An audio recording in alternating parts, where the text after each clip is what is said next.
동교구 청소년부 신입교사 학교 제2과정 교사로서 만나게 되는 사람들, 그리고 만나는 사람들과 어떤 관계를 맺고 어떤 올바른 의사소통 과정은 어떤 것인지 한번 편하게 이런저런 이야기를 나누는 시간 갖도록 하겠습니다.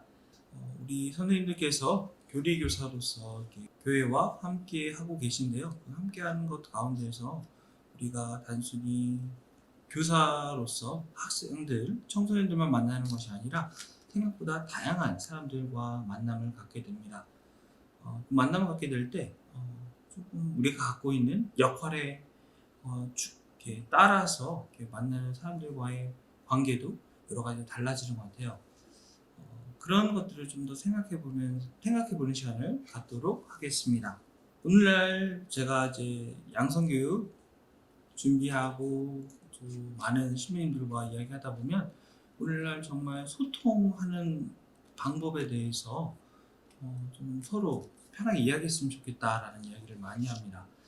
기계가 발달되고 카톡이나 메신저, 수많은 메신저들이 나와 있지만 우리는 그래서 그 카톡이나 텔레그램 여러 가지 등등으로 계속 우리는 뭔가 소통을 하고 있다고 이렇게 서로 이야기를 주고받고 있긴 한데 이상하게 막히는 부분들이 있는 것 같아요.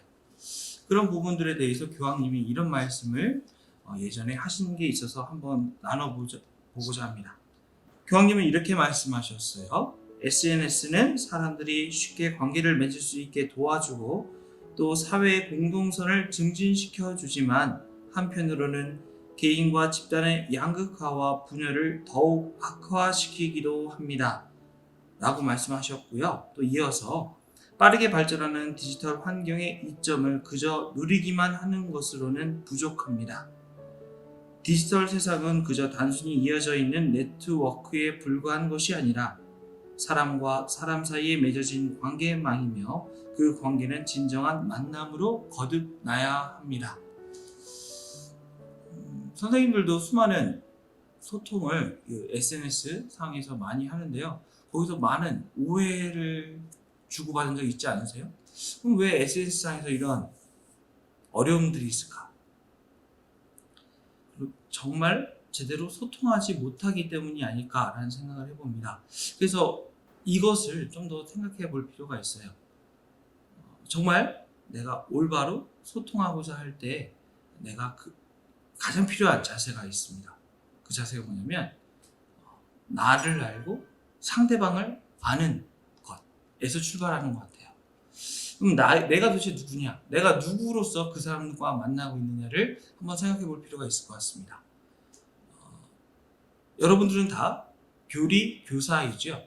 교리교사로서 교회 안에서 청소년들을 만나고 또 같은 동료 교사들도 만나고 또 교리교사로서 신부님도 만나고 수녀님도 만나고 또 교회 어른들도 만나게 됩니다. 심지어는 교구의 여러 가지 연수나 교육의 자리에서도 교리교사로서 함께 만나고요. 또 세상 안에서도 교리교사라는 말로 인해서 선생님이라고 불리는 어떤 관계성 안에 놓여 있습니다. 본래 저희가 대면 교육할 때 이런 활동을 좀 해보려고 했었어요. 그러면 내가 있는데 내 주변의 사람들과 나는 어떤 관계를 맺고 있는가, 특히 교리교사로서. 그래서 한번 이런 그림을 한번 그렸으면 좋겠습니다. 빈 종이에 나를 가운데다 두고요. 거기에 이제 조그맣게 교리교사라고 적어보는 겁니다. 교리교사인 내가 생각할 때 내 주변에 있는 사람들이 누가 있는가 종이에 하나하나씩 그려보는데 이 사람이 나와 거리감이 가까운지 먼지를 표시해가면서 이렇게 이름을 적어보는 거예요. 여기에는 여러 가지 사람들이 있을 수 있겠습니다. 만나고 싶은 청소년들의 이름이 적혀질 수도 있고요. 또 함께 교사회 안에서 같이 함께하고 있는 동료 교사들, 혹은 교감 선생님, 또 본당의 신부님, 수녀님, 분과장님도 있을 수 있고요. 또 여기서 또 재밌는 거는 나를 가르쳐줬던 사람들이 있을 수 있습니다. 나에게 교리를 가르쳐주는 사람들, 다양한 사람들을 그 종이에 한번 그려봤으면 좋겠습니다. 그러면서 그 사람들을 떠올리면서 내가 느끼는 거리감과 함께 내가 이 사람들과의 이렇게 소통했던 것들을 하나하나씩 떠올려 봤으면 좋겠어요. 그 순간순간들 안에서 나는 어떻게 그 사람과 관계를 맺었고 어떤 방법으로 대화했는가. 소통은 일방적인 통보와는 좀 거리가 있습니다. 소통은 서로 주고받는 거죠. 일방적이지 않습니다. 그런 것들을 염두에 두고 한번 그 그림을 그려보셨으면 좋겠습니다. 어떻게 그림을 그려보셨어요? 생각보다 다양한 사람이 그 그림에, 그 종이에 있지 않나 싶습니다. 저도 마찬가지로 그림을 그리다 보면 생각보다 많은 사람이, 그리고 심지어 내가 좀 잊고 있던 사람들까지도 적게 되는 것 같아요. 교리교사로서 우리는 다양한 사람들을 만납니다. 그리고 교리교사로서 그들과 소통합니다. 근데 소통의 주체에 있어서 혹시 빼놓은 분이 있지 않나라는 생각을 해봅니다. 교리교사로서 우리가 무엇을 전하는 거죠? 무엇을 매개체로 함께 소통하는가? 정말 궁극적인 그분이 아마도 빠지지 않았나라는 생각을 해봅니다. 혹시 이 종이에 하느님을 적으신 선생님이 있을까요? 혹은 예수님이, 혹은 성령의 하느님. 간혹가다 교리교사 선생님들과 대화하다 보면 많은 부분에서 하느님이 빠진 경우들이 있는 것 같아요. 우리가 하느님을 통해서 들은 사랑, 하느님을 통해서 느낀 사랑, 그리고 그것을 청소년들과 나누는 데에 있어서 가장 중요한 핵심은 하느님인데 생각보다 하느님에 대한 이야기를 우리는 안 하고 있지 않는가. 교리실에서 아이들과 대화할 때 비중이 도대체 뭐가 가장 크게 차지하는지도 한번 생각해 보셨으면 좋겠습니다. 우리는 교사로서 대상인 청소년들과 만납니다. 그래서 그 청소년들에게 하느님을 알려줘야 합니다. 그러면 내가 하느님에 대해서 알고 있어야겠죠.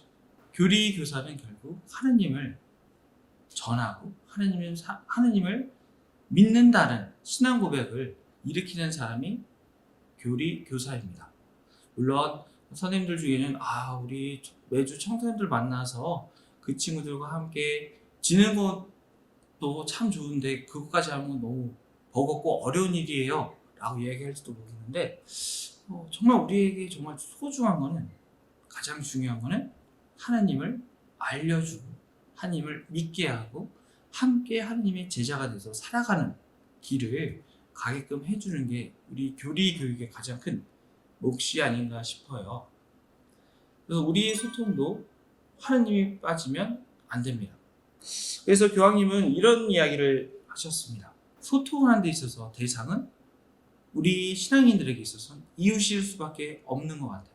디지털 시대라는 새로운 환경 안에서 우리는 어떻게 다른 이들과 이웃이 될 수 있을까요? 저는 착한 사마리아인의 비유에서 답을 찾을 수 있었습니다. 사실 이 비유는 소통에 관한 가르침이기도 하지요. 서로 소통하는 사람들은 이웃이 됩니다. 착한 사마리아인은 초주검이 되어 길가에 버려진 사람에게 가까이 다가갔을 뿐만 아니라 그를 책임져 주기까지 했습니다. 예수님께서는 이 비유를 통해 우리의 시각을 180도 바꿔 주십니다. 누군가를 보았을 때 나와 같은 존재라고 알아보고 인식하는 것이 아니라 나 자신을 그와 같은 존재로 여기는 것입니다. 서로 소통한다는 것은 우리 모두가 인간, 곧 하느님의 자녀라고 의식한다는 걸 의미합니다. 이런 소통의 힘을 저는 이웃되기라고 정의하려 합니다. 청소년부 교리교사 선생님들, 교황님의 이 말씀이 어쩌면 우리가 만나는 청소년들에게 우리가 이웃이 되어주는 것 아닐까 싶습니다. 이웃이 되어주는 건 단순히 그냥 옆에 있는 것으로 함께 있는 것만으로 끝나는 게 아니라 소통하면서 함께 관계를 맺어가면서 참 사랑이신 하느님을 서로 느끼고 믿음으로써 함께 고백하고 또 예수님을 닮아서 이 세상에서 하느님의 계명대로 사는 것, 아닐까 싶어요. 예수님은 서로 사랑해라 라고 하셨습니다.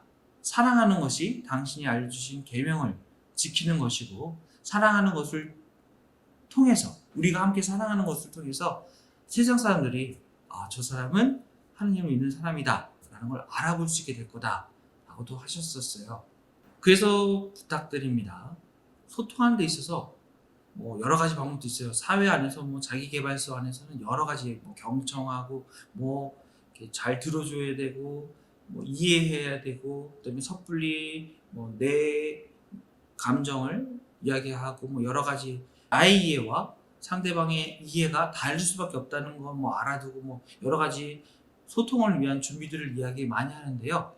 교회 입장에서 볼 때는 가장 먼저 떠오르는 건 우리 모두가 하나님의 사랑을 받는 그분의 자녀들이다 라는 거, 하나님 눈에는 우리가 모두가 보시니 참 좋은 사람이라는 거, 그분의 자녀라는 걸 잊지 않는 게 가장 중요할 것 같습니다. 그런 가운데 서로 사랑을 받는 사람들임을 인식하는 그 가운데에서 소통을 시작하면 좋을 것 같아요. 하나님마저도 내 옆에 있는 이 사람 혹은 나를 부족함에도 불구하고 사랑해 주신다는 거, 그걸 내가 받아들이고 서로 이렇게 대화하려고 준비할 때 무시하거나 그러지 않을 것 같아요. 무시하거나 이렇게 나쁘게 생각하거나 미리 판단하거나 평가하지 않고 사랑받는 이들로서 이야기할 수 있을 것 같아요. 때때로는 어떤 교리교사와 학생 간에서 또 교리교사들끼리 소통하는 데 있어서 자신의 주장이 옳다는 생각 때문에 서로 평행선을 달릴 때도 있는데요. 가장 중요한 건 그때도 놓치지 말아야 할 것, 왜 우리가 평행선을 갖고 있는 주장을 서로 하는가. 가장 중요한 건 하느님의 일 때문에 한다는 거, 하느님의 사랑을 전하는 일 때문에 우리가 그렇게 일을 한다는 거, 봉사한다는 걸 잊지 않았으면 좋겠습니다. 때때로는 언쟁이 오고 가는 가운데에서 감정도 상하고 마음도 상해서 서로 이렇게 어긋나는 모습들을 볼 때가 있죠. 교사들끼리 뿐만 아니라 교사와 학생들, 심지어는 교사들과 신부님, 수녀님 여러 가지들 관계 안에서 틀어지는 것, 또 선생님들 가운데서는 교사 활동을 하기 때문에 사회의 친구들하고도 틀어지기도 하고 또 집에 있는 부모님들하고도 틀어지기도 하는 경우들을 보게 됩니다. 근데 거기서 무엇이 우리를 그렇게 만들었을까? 봉사하는 데 있어서 우리가 좀 그런 것들을 놓치고 있기 때문에 그러지 않을까 싶습니다. 그런 것은 뭐냐고요? 하느님의 사랑을 받는 사람들이고 그 사랑을 증거하는 사람임을 우리가 놓치고 있을 때, 일에만 집중했을 때 올바른 소통도 올바른 교리 교육도 안 되는 것 같아요. 네, 이런저런 이야기를 막 두서없이 한 것 같지만 결론적으로 뭐냐? 우리는 교리 교사로서 교회 안에서 여러 가지 관계를 맺는 데 있어서 가장 우선시되는 걸 놓치지 말자는 겁니다. 가장 우선시되는 건 하느님이에요. 사랑 그 자체이신 하느님을 놓치지 말자. 교리 지식을 많이 공부하는 거, 또 교리 교수법을 잘해서 청소년들과 정말 재밌는 교리 수업을 하는 거 나름 중요한데, 가장 중요한 거는 내가 느끼는 하느님의 사랑, 그리고 그 사랑을 우리 모두가 다 같이 받고 있다는 걸 놓치지 않는 것.